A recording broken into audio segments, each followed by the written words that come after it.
Hello everyone. So आज चाहिँ मैले एपिएससी क्यामेरा, क्रप सेन्सर क्यामेरा र फुल फ्रेम क्यामेरामा चाहिँ कुन चाहिँ ठिक हुन्छ भनेर भिडियो लिएर आएको छु। लुकिङ फ्रम माई एक्सपिरियन्स मैले चाहिँ एपिएससी अल्फा 6600 सोनीको 2023मा किनेको थिएँ as a video blogging camera भनेर होइन। त्योभन्दा अगाडि चाहिँ मैले गोप्रोबाट खिच्थेँ अनि मैले ब्याक इन 2020 लकडाउनबाट नै यो भिडियोग्राफीको अलिअलि ब्लग बनाउने, भिडियो बनाउने, म्युजिक हाल्ने, युट्युबमा दिने। पहिला पहिला झन् म्युजिक राखेर सिडी पनि बनाएर मैले साथीहरूलाई पनि दिन्थेँ होइन। So because of my love for photography and videography मैले यो क्यामेरा लिएँ।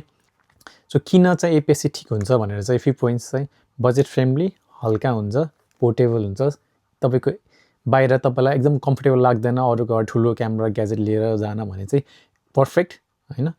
अझै यसले चाहिँ के हुन्छ भने मलाई चाहिँ के लाग्यो भने एपिएससीले चाहिँ सानो क्यामेरा हुने भएको भएर बाहिर लिएर जान चाहिँ एकदम मोटिभेसन हुन्छ कि ठुलो छ हेभी छ भने चाहिँ अझै खिच्न अलिकति हिचकिचाउनुहुन्छ भने चाहिँ एपिएससी इज पर्फेक्ट।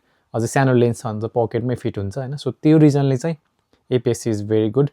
अर्को रिजन भनेको अफकोर्स बजेट फ्रेन्डली त छँदैछ होइन।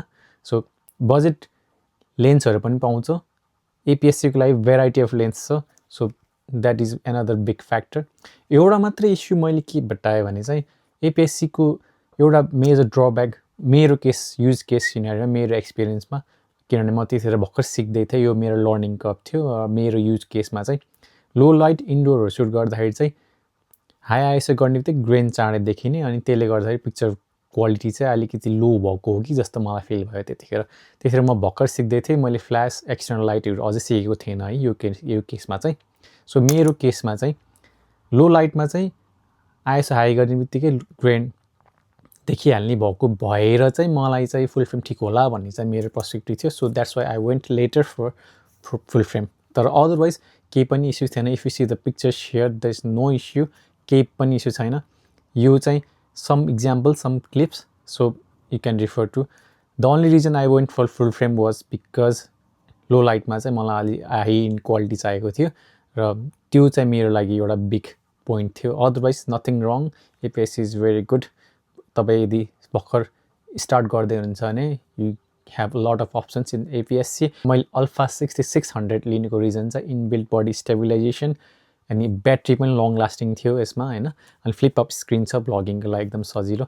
त्यो रिजनले चाहिँ अल्फा 6600 लिएको, nothing more than that. Otherwise you can still go for some other cheaper models, slightly smaller models होइन, as per you need budget तपाईँको युज अनुसार। सो मैले चाहिँ अब यो 6600बाट 74 चाहिँ अल्फा 74 चाहिँ किन लिएको भनेर नेक्स्ट भिडियोमा भन्छु। So thank you for watching and see you in the next one.